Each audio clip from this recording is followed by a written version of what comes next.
গরম গরম ভাতের সাথে যখন আমি এই রেসিপিটা ট্রাই করেছি তখন শুধু মনে হয়েছে আলহামদুলিল্লাহ, আমি এই রেসিপিটা কেন এর আগে ট্রাই করিনি। এত মজার একটা খাবার আর এত সুন্দর করে রান্না করেছি, সেই রেসিপিটাও আপনাদের সাথে শেয়ার করছি। প্যানের মধ্যে তেল দিয়ে দিয়েছি, এর মধ্যে আমি এবার দিয়ে দিব পেঁয়াজ আর গরম মশলা। গরম মশলা বলতে আমি এখানে নিয়েছি দারুচিনি আর এলাচ। অনেকের মনেই প্রশ্ন জাগতে পারে যে আমি কি রান্না করছি। আমি রান্না করছি কাঁচা কাঁঠাল দিয়ে গরুর মাংস। তারপর আমি এর মধ্যে দিয়েছি কিন্তু আদা, রসুন আর পেঁয়াজ বাটা।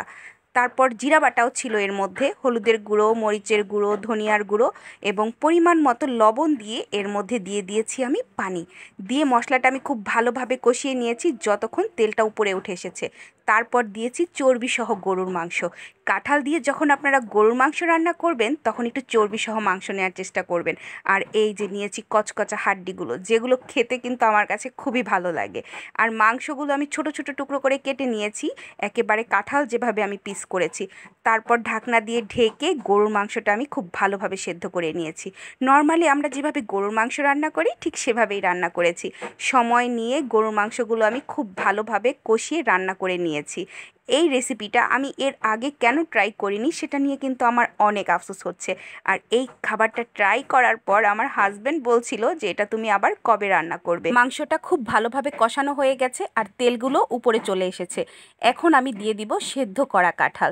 এই কাঁঠালগুলো আমি কয়েকদিন আগেই সেদ্ধ করে ঢিপে রেখেছিলাম, ফ্রিজে রেখে দিয়েছিলাম। আর এই কাঁঠালগুলো আমার খুব কাছের একজন মানুষ খুব সুন্দর করে পিস পিস করে কেটে তারপর আমাকে দিয়েছে। আপু কিন্তু আমাকে রেসিপিটাও বলে দিয়েছে যে কিভাবে রান্না করলে মজা হবে, এবং আমি সেই রেসিপি ফলো করেই কিন্তু রান্নাটা করেছি।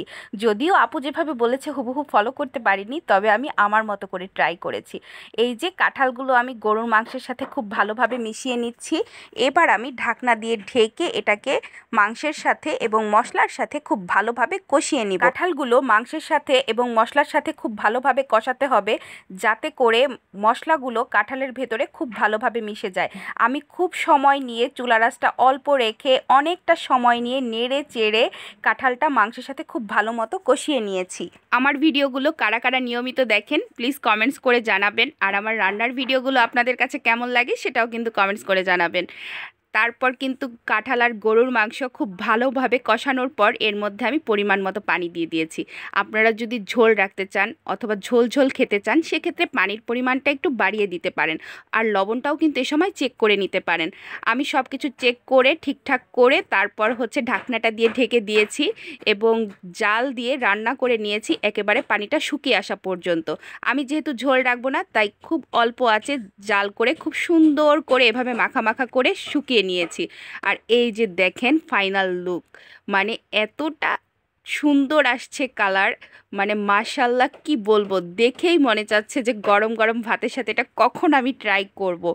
আর কেউ একজন বলেছিল যে কাঁচা কাঁঠাল খেতে পুরোটাই একেবারে গরুর মাংসের মতো, সত্যি একেবারে অসাধারণ লেগেছে। আমি কিন্তু আগামী বছর এটা আবার ট্রাই করব, আমার কাছে এতটা ভালো লেগেছে।